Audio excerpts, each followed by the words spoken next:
Hi hello, എല്ലാവർക്കും എൻ്റെ പുതിയ വീഡിയോയിലേക്ക് സ്വാഗതം. ഇന്ന് തമ്പനിയിൽ കണ്ടപ്പോൾ തന്നെ ഒരു ഹോം ടൂറിന്റെ വീഡിയോ ആയിട്ടാണ് വന്നിട്ടുള്ളത്. അപ്പോൾ ഞങ്ങൾ വീട് അങ്ങനെ ഹോം ടൂർ ചെയ്യാൻ മാത്രമല്ല എളുപ്പമൊന്നുമില്ല കേട്ടോ. പക്ഷെ എന്നാലും 3ാം ക്ലാസ്സിൽ പഠിക്കുന്ന കുട്ടികൾ ഉള്ളവർക്ക് അറിയാം. ഓരോ മലയാള ബുക്കിലുണ്ട് ഒരു ഹലോ ഗൈസ് എന്ന് പറഞ്ഞിട്ടൊരു ഭാഗം കേട്ടോ. അപ്പോൾ ആ ഭാഗത്തിൽ ഒരു പോലെ ഹോം ടൂർ ചെയ്യാനാണ് ടീച്ചർ അവരോട് പറഞ്ഞിട്ടുള്ളത്. അപ്പൊ അതിനു വേണ്ടി ഓള് ഹോം ടൂർ ചെയ്തതാണ് കേട്ടോ. അപ്പൊ ആ ഒരു വീഡിയോ ഇതിൽ ആഡ് ചെയ്യാണ്. പിന്നെ കുറച്ച് ബാക്കി ഓള് കാണിക്കാത്ത കുറച്ച് ബാക്കി ഭാഗങ്ങളൊക്കെ ഞാൻ കാണിച്ചു തരാന്ന് വിചാരിച്ച്. അപ്പൊ അതില് ഓർക്കൊരു ടൈം വെച്ചിട്ടുണ്ട്, ഒരു 1.5 മിനിറ്റോ അത്രയൊക്കെ ഉള്ളൂ പറ്റുക അങ്ങനെ പറഞ്ഞിട്ടുണ്ട്. അപ്പൊ അതിൽ ഉൾപ്പെടുത്തിയ ഭാഗങ്ങൾ ഒഴിച്ച് ഞാൻ കുറച്ച് ഭാഗങ്ങളും കൂടി ഉൾപ്പെടുത്തിയാണ്. പിന്നെ എല്ലാ യൂട്യൂബേഴ്സും പറയുന്ന പോലെ ഹോം ടൂർ ചെയ്യുമെന്ന് പറഞ്ഞു. അപ്പൊ ഹോം ടൂർ ചെയ്തു. അങ്ങനെ പറയാനുള്ള സബ്സ്ക്രൈബേഴ്സ് ഒന്നും ഇല്ല. എന്നാലും ഞാൻ അങ്ങനെ ചെയ്തതാണ്. അപ്പം ഓൾക്ക് ഭയങ്കര മടിയായിരുന്നു കേട്ടോ. എല്ലാരും വീടും വലിയ വീടായിരിക്കും, അപ്പൊ നമുക്ക് ചെയ്യണ്ട, നമുക്ക് ഹോം ടൂർ ചെയ്യണ്ട എന്നൊക്കെ പറഞ്ഞു ഞാൻ. അപ്പൊ ഞാൻ പറഞ്ഞു നമ്മൾക്ക് ഇപ്പൊ വലിയ വീടുണ്ടായിട്ട് ഇപ്പൊ ബുക്കത്തെ ആവശ്യത്തിന് വേണ്ടി നമുക്ക് ഹോം ടൂർ ചെയ്യാൻ പറ്റുമല്ലോ. അപ്പൊ വലിയ വീടുണ്ടായിട്ട് നമുക്ക് പിന്നെ ഹോം ടൂർ ചെയ്യാം. ഇപ്പൊ നാളത്തെ ആവശ്യത്തിന് നമുക്ക് ഇപ്പൊ തന്നെ ചെയ്യാന്ന് പറഞ്ഞാൽ അങ്ങനെ ചെയ്യിപ്പിച്ചതാണ്. ഇത് കുറച്ച് മുന്നേ കേട്ടോ, ഒരു നോമ്പിന്റെ ഒക്കെ എടുക്കുന്ന നോമ്പിനാണ്. നോമ്പിന്റെ ഒക്കെ മുന്നേ എടുത്ത വീഡിയോ ആണ് കേട്ടോ. അപ്പൊ എല്ലാരും അത് കണ്ടിട്ട് വരും. ഹലോ ഗൈസ്, ഇന്നെന്റെ കൊച്ചു വീടിന്റെ ഹോം ടൂറാണ് ചെയ്യാൻ പോകുന്നത്. ഇവിടെ ബെഞ്ചാണ്, ഇവിടെ ലിവിങ് ഏരിയ, പിന്നെ ഇവിടെ കാക്കൂന്റെ റൂം, ഇതാണ് ഡൈനിങ് ഏരിയ, ഇതാണ് ഞങ്ങളുടെ ബെഡ്റൂം. മുകളില് 2 റൂമുണ്ട്, കേറാനുള്ള കോണിയാണ്. ഇത് അയൺ ചെയ്യുന്ന ടേബിൾ.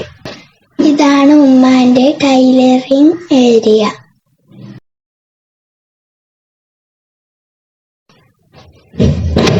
ഇതാണ് ബാത്റൂം.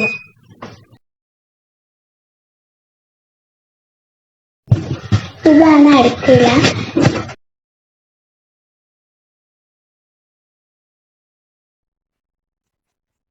ഇനി ബാക്കി ഭാഗങ്ങൾ ഞാൻ കാണിച്ചു തരാം കേട്ടോ. ഇതാണ് ഓള് പറഞ്ഞോളെ കാക്കുവിന്റെ റൂം കേട്ടോ. കാക്കുവിന്റെ റൂമിൽ ഇതേപോലെ ഒരു കണ്ണാടി വെച്ചാണ്. കണ്ണാടി എന്തിനാ വെച്ചാല് ഞാൻ ടൈലറിങ് ചെയ്യുന്നത് കൊണ്ട് ഇട്ടോക്കാനൊക്കെ ഉണ്ടാവുമല്ലോ ഡ്രസ്സ്. അപ്പൊ അതിന് വേണ്ടി ഇവിടെ കണ്ണാടി ചുമരുമ്പോ ഇങ്ങനെ കൊടുത്താണ് കേട്ടോ. പിന്നെ ഇവിടെ ഒരു ഷോക്കേസ് ആണ്. പണ്ടത്തെ വീടിനൊക്കെ അങ്ങനെ ഉണ്ടാവുക. ഇപ്പത്തെ വീടിനൊക്കെ താഴെ വരെ ഷോക്കേസ് ഉണ്ടാവും. അലമാരയൊക്കെയാണ് ഉപയോഗിക്കാം നമുക്ക്. ഇത് ചെറിയൊരു ഇതാണ്. അപ്പൊ അതിനിങ്ങനെ ഡോറ് വെച്ചാണ് ഞങ്ങളിപ്പോ ഡ്രസ്സൊക്കെ ഇതിൽ വെക്കുന്നത് കേട്ടോ. പിന്നെ റൂം ചെറിയ റൂം ആയതുകൊണ്ട് ഒരു അലമാരും പിന്നെ ഒരു കട്ടിലും കൂടി ഇടാൻ സ്ഥലം ഇല്ലാത്തതുകൊണ്ട് അലമാരൊക്കെ മുകളിലത്തെ റൂം കൊണ്ടുവച്ചിട്ടാണ് കേട്ടോ. ഇത് ഞാൻ ജനലുമലാണ് സാധനങ്ങളൊക്കെ ഉള്ള സാധനങ്ങളൊക്കെ വെക്കുന്നത്.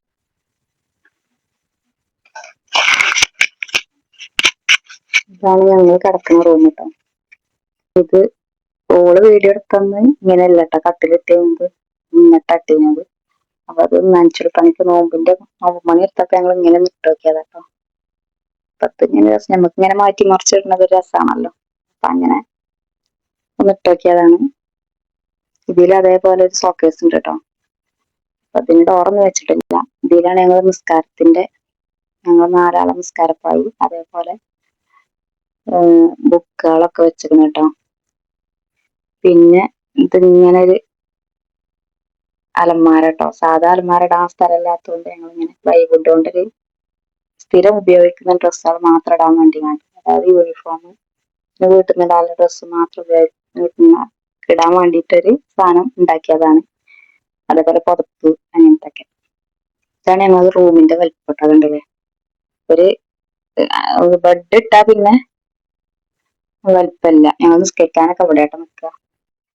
പിന്നെ മോൾക്ക് കേറാട്ടോ, ഇരുമ്പിന്റെ കോണിയാണ്.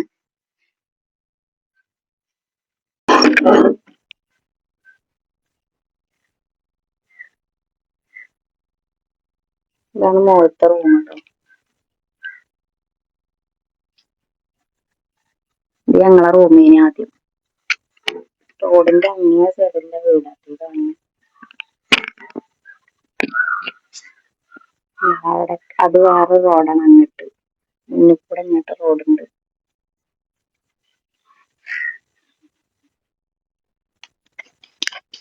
പിന്നെ ഉള്ളത് ചെറിയ റൂമാട്ടോ. ഇത് ഞങ്ങളൊരു ഗോഡൗൺ ആട്ടോ. പഴയ സാധനങ്ങളും, പഴയ പറഞ്ഞത് എനിക്ക് എപ്പോഴും ആവശ്യമില്ലാത്ത സാധനങ്ങളൊക്കെ ഈ റൂമിൽ കേട്ടോ കൊണ്ടുവന്നിടുക. പിന്നെ ടേബിള്, 2 അലമാര ഇങ്ങനെ വെച്ചാണ്. ഇതിനും പുറത്തേക്ക്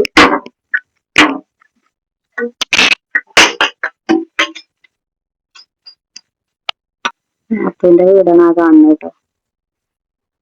ഓളെ വീടിന്റെ മേൽഭാഗമാണ് ആ കാണുന്നത്. അടുത്ത് തന്നെയാണ് കേട്ടോ വീട്. ഇന്നത്തെ വീഡിയോ എത്രയൊക്കെ ഉള്ളൂ. എല്ലാവർക്കും ഇഷ്ടപ്പെട്ടിട്ടുണ്ടാവും വിചാരിച്ചു. ഈ വീട് എന്ന് പറഞ്ഞാല് ഞാനിങ്ങനെ കണക്കൂട്ടിട്ട് ഒരു 30 വർഷത്തിന്റെ മേലായിരുന്നു. 31-32 വർഷമൊക്കെ ആയിരിക്കുന്നത് ഉണ്ടാക്കിയിട്ടോ. പിന്നെ ഞാൻ വന്നതിന് ശേഷം, അതായത് എന്നെ കല്യാണം കഴിച്ച് കൊണ്ടുവന്നതിന് ശേഷം മോന് ഒരു 1.5 വയസ്സൊക്കെ ആയപ്പോഴാണ് മോൾക്കൊക്കെ എടുത്തത് കേട്ടോ. മോൾക്ക് 2 റൂം എടുത്തതൊക്കെ. അപ്പൊ ഈ നമ്മളെ തമ്പര എന്ന് പറഞ്ഞത് അത് വാർത്താണ്ട് മോൾക്ക് റൂം എടുത്ത് മുകളിൽ ഓടും കഴിഞ്ഞു. അങ്ങനത്തെ ഒരു വീടാണ് കേട്ടോ. അന്ന് ഞങ്ങൾ എല്ലാവരും ഇവിടെ ഉണ്ടായിരുന്നു. ഞങ്ങൾക്ക് കിടക്കാൻ സ്ഥലമില്ലായിരുന്നു. അപ്പൊ വേണ്ടി അങ്ങനെ ഉണ്ടാക്കിയതാണ്. ഇപ്പൊ പിന്നെ നാത്തൂന് വീട് വെച്ചപ്പോ ഉമ്മ അവിടെ പോയി. അങ്ങോട്ട് പോയപ്പോ പിന്നെ ഇവിടെ ഒഴിവായിട്ടോ സ്ഥലങ്ങളൊക്കെ. വീട് പുറത്തുനിന്ന് കാണുമ്പോ ചെറിയൊരു വീടായി കണ്ട തോന്നുന്നു. പക്ഷെ അകത്തേക്ക് വരുമ്പോ എല്ലാരും പറയും പുറത്തുനിന്ന് കാണുന്ന വീടേ അല്ല, അകത്തേക്ക് വന്നാൽ അങ്ങനെ പറയട്ടോ. അപ്പൊ അങ്ങനെ കേൾക്കുമ്പോ നമുക്ക് സന്തോഷമാണ്. പക്ഷെ അൽഹംദുലില്ലാ നമുക്ക് കുറെ വലിയ വീട് അല്ലെങ്കിൽ കുറെ ആഡംബരമായിട്ട് അങ്ങനെയല്ലല്ലേ, നമുക്ക് മനസ്സമാധാനം ഉണ്ടോ, അതാണല്ലേ നമുക്ക് ഏറ്റവും വലുത്. അപ്പൊ അൽഹംദുലില്ലാ ഇപ്പൊ നമുക്ക് മനസ്സമാധാനത്തിൽ ജീവിക്കാൻ പറ്റുന്നുണ്ട്. കടങ്ങളും അതേപോലെ അസുഖങ്ങളും ഇല്ലാതിരുന്നാൽ തന്നെ നമുക്ക് സമാധാനം ഉണ്ടാവുമല്ലോ. അപ്പൊ അൽഹംദുലില്ലാ ഇപ്പൊ നമുക്ക് അങ്ങനെയൊന്നുമില്ല. അപ്പൊ എല്ലാവർക്കും ഇന്നത്തെ വീഡിയോ ഇഷ്ടപ്പെട്ടിട്ടുണ്ടാവും വിചാരിച്ചു. ഇഷ്ടപ്പെട്ടിട്ടുണ്ടെങ്കിൽ എല്ലാവരും കമന്റ് ഇടുക, സബ്സ്ക്രൈബ് ചെയ്യുക, അപ്പോൾ ലൈക്ക് ചെയ്യുക. എന്നാ ഓക്കെ, ബൈ.